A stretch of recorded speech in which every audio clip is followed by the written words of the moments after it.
To free up space from your local disk C and remove the junk folders created by Windows, if you are using Windows 10 or Windows 11, you can follow these steps. Click on your PC shortcut.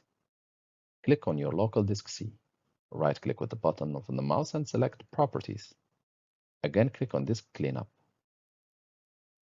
Again, click Clean up System Files. What happens is that Windows, when it's performing its update, it downloads certain folders from online. But once the update has been done and there are no updates pending in your computer, when you click on Power, there is nothing saying Update, then those folders will remain there for 30 days before being deleted.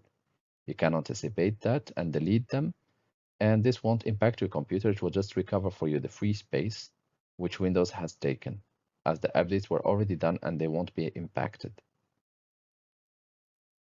We'll wait a few seconds. And those folders, we call them junk folders after being used for Windows updates.